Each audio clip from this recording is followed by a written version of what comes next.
अस्सलामुअलैकुम नाज़रीन, आऊं आहियां कमांडो पंवर ऐं अवां ॾिसी रहिया आहियो ज़िले शिकारपुर जो सभ खां वधीक ॾिठो वेंदड़ news channel Sachai web TV news.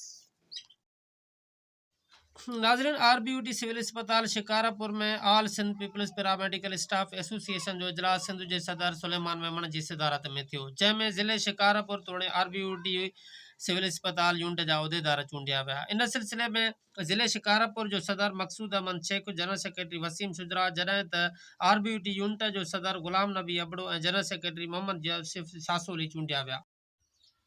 मदई जे दीवान बिरादरीअ पारां वाबडा ख़िलाफ़ एहतजाजी मुज़ाहिरो।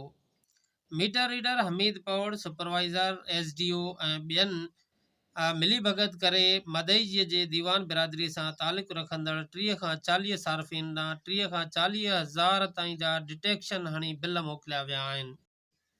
मुज़ाहिरीन चयो त AC ऐं इंजीनियर बि असांजी नथो ॿुधे। हिननि CO खे इंसाफ़ जी अपील कई। नाज़रीन, अचो त ॾिसूं त मुज़ाहिरीन चवनि छा था, उन्हनि सां मसइलो कहिड़ो आहे। 20,000 बिल हुया त 30,000 2 लख करे जो पोइ मां बिल घटि कंदुमि।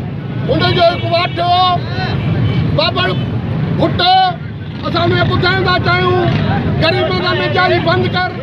हिंदुनि जा बिलनि घटि में घटि 100 बिलनि डिटेक्शन जा 4 महीना सुकून सां हलियासीं।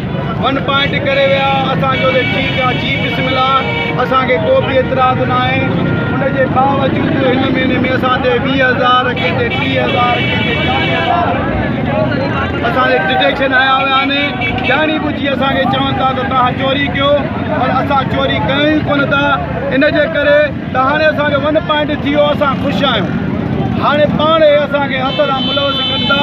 हिन में SDO मुलवस आहे, मीटर रीडर पौड़ मुलवस आहे, हिन में जेको आहे लैंड सुपरिटेंडेंट मुलवस आहे, हिन में एक्शन इंजीनियर बि नथो ॿुधे। हाणे साईं ईरान वेंदो, कहिड़ी दुआ घुरण वेंदे ईरान?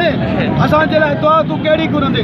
असांजी तोखे बद दुआ आई आहे जो तूं असांजा मदद यारनि सां नाजाइज़ी कंदो वञे पछाड़ीअ में बि।